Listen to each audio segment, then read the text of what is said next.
नमस्कार। मैं आरबी सिंह यादव और आप देख रहे हैं मेरा YouTube channel RB Singh Yadav editor. आज मैं कुंभ पर बात करूंगा और कुंभ जिस स्थान पर लगा है, जिस शहर में लगा है, उस स्थान की बात करूंगा।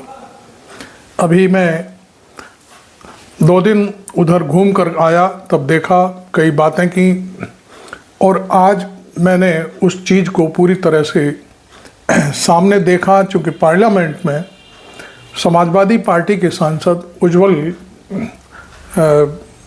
सिंह हैं, जो उज्ज्वल रमन सिंह, उन्होंने पूरे मामले को संसद में उठाया। तो मैं अभी इस मामले पर बात करता हूं। और इलाहाबाद, जिसको प्रयागराज कहते हैं, उसका मुद्दा उठाया और वो मुद्दा था पानी का। उन्होंने कहा, संसद में कहा कि जहां जल शक्ति मंत्रालय है उसका पैसा कहाँ जाता है पता नहीं, चारों तरफ त्रायमान है। उन्होंने एक कोई नगर पालिका का उदाहरण भी दिया कि टैंकरों से पानी की सप्लाई हो रही है। अब मैं आपको थोड़ी सी और बैकग्राउंड में ले चलता हूँ। 1-2 महीने पहले इतना शोर था, महाकुंभ था, दुनिया से लोग आ रहे थे, जाने क्या क्या हो रहा था। पवित्र नगरी थी भारत की सबसे ज़्यादा, उस नगरी का ये हाल है। 13 मिनट तक शायद पिछले 2-3 दिन पहले हमारे प्रधानमंत्री जी संसद में बोले कुंभ के ऊपर।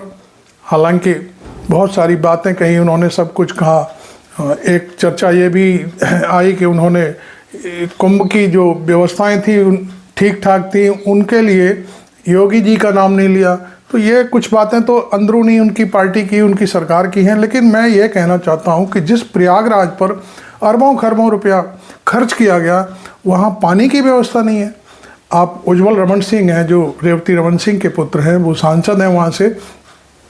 उन्होंने वो मुद्दा इस तरीके से उठाया है कि मैं तो देख करके दंग रह गया। बहुत सारी भौगोलिक परिस्थिति जो प्रयागराज की के बारे में थी, मैं नहीं जानता था। उन्होंने कहा पठारी क्षेत्र है, वहाँ पर पानी की व्यवस्था नहीं है, जबकि वहाँ पर गंगा और यमुना, सरस्वती 3 नदियों का मिलन होता है, पानी की भरमार है, लेकिन पानी की कोई व्यवस्था नहीं है। ये बहुत बड़ी बात है।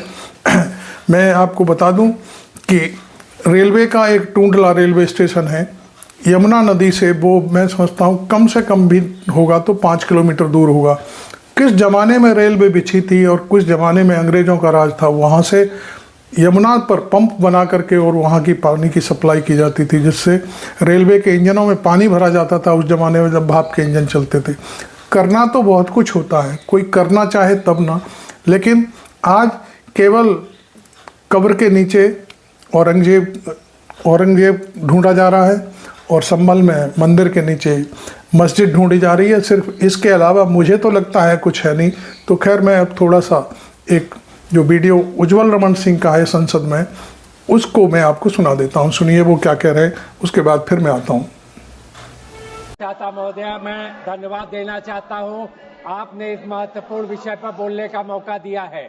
मैं कहना चाहता हूं, आजादी के 75 साल बाद भी प्रयागराज की धरती, जहां बुंदेलखंड की तरह हमारा इलाका है, पठारी क्षेत्र भी है, पहाड़ी क्षेत्र भी है, लेकिन टैंकरों से पानी की सप्लाई होती है।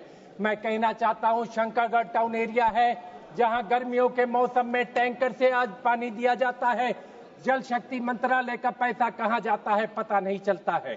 मैं आपके माध्यम से कहना चाहता हूं, हमारे यहाँ बड़ोखर एक गांव सभा है, एकदम मध्य प्रदेश से लगा हुआ है, वहां पर भी पानी की सप्लाई टैंकरों से होती है। मैं आपके माध्यम से सरकार से कहना चाहता हूं, हमारे क्षेत्र में न पानी पीने का है न सिंचाई का पानी है, तो लिफ्ट कैनाल की व्यवस्था होनी चाहिए। ये लाल बहादुर शास्त्री का क्षेत्र है, जहां से देश के प्रधानमंत्री चुनकर जाते रहे हैं। इस क्षेत्र की बदहाली का हाल मैं बयां करना चाहता हूं। यहाँ पर लिफ्ट कैनाल बननी चाहिए। टुड़ियाल लिफ्ट कैनाल को बढ़ाकर बड़ोखर को सिंचित करना चाहिए। मझगवा न्याय पंचायत में एक लिफ्ट कैनाल बनानी चाहिए और देवघाट में लिफ्ट कैनाल बनानी चाहिए। ब्लास्टिंग कूप बनाना चाहिए। चेक डैम हमारे इलाके में बनाना चाहिए। और जहां गंगा बहती हो, जहां जमुना बहती हो, लेकिन पानी का अभाव हो, मैं जल शक्ति मंत्री से आग्रह करना चाहूंगा कि प्रयागराज के क्षेत्र को बुंदेलखंड की सुविधा दी जाए। ज्यादा से ज्यादा पीने का पानी और सिंचाई के पानी की व्यवस्था की जाए।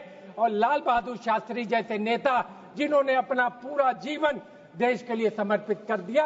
इस क्षेत्र को भी देखने का प्रयास करें। बहुत बहुत धन्यवाद, बहुत बहुत आभार। माननीय मंत्री, आपने देखा सांसद महोदय ने किस तरह से वेदना व्यक्त की है प्रयागराज के बारे में।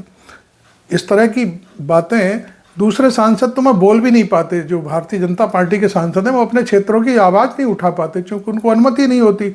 लेकिन मैं ये दाद देता हूँ कि हमारे आगरा में जो राज्यसभा के सदस्य हैं रामलीला सुमन, वो धुआंधार सारे मुद्दे उठाते हैं, वो जनता के जुड़े हुए मुद्दे होते हैं। इसी तरह से उत्कर्ष सिंह ने जो इलाहाबाद के सांसद हैं, उन्होंने भी बड़े तरीके से अपने क्षेत्र की जो पानी की समस्या है गंभीर रूप से उठाई है। खैर, मैं आपको एक बार फिर ले चलता हूं कि जिस कुंभ के ऊपर इतना रुपया खर्च हुआ, इतनी सारी चीज़ें खर्च हुई, वो रुपया गया कहाँ। और इलाहाबाद के बारे में अभी अब हमने सुना था जब कुंभ हुआ था तब दो जिले घोषित कर दिए गए थे। अब वो 2 जिलों का क्या हुआ, किसके ऊपर कितना खर्चा हुआ, कोई किसी को नहीं मालूम। कोई ऑडिट तो होता नहीं है इस पार्टी में, मैं जहाँ तक मेरा अंदाज़ा है। जो कुछ भी हुआ सब खेल ख़त्म हो गया। कोई बात करेंगे तो आप हिंदू मुस्लिम करना शुरू कर देते हैं, कोई कुछ कहेगा तो मथुरा की बात करने लगेंगे, मथुरा को भी अयोध्या बना देंगे, ये कर देंगे वो कर देंगे। भाई ये बात ठीक है, चलिए धर्म के मामले में आप बोलते हैं, लेकिन देश का विकास भी तो होना चाहिए। जनता त्रायमान है चारों तरफ, महंगाई, बेरोजगारी और भ्रष्टाचार से पहले ही जूझ रही है।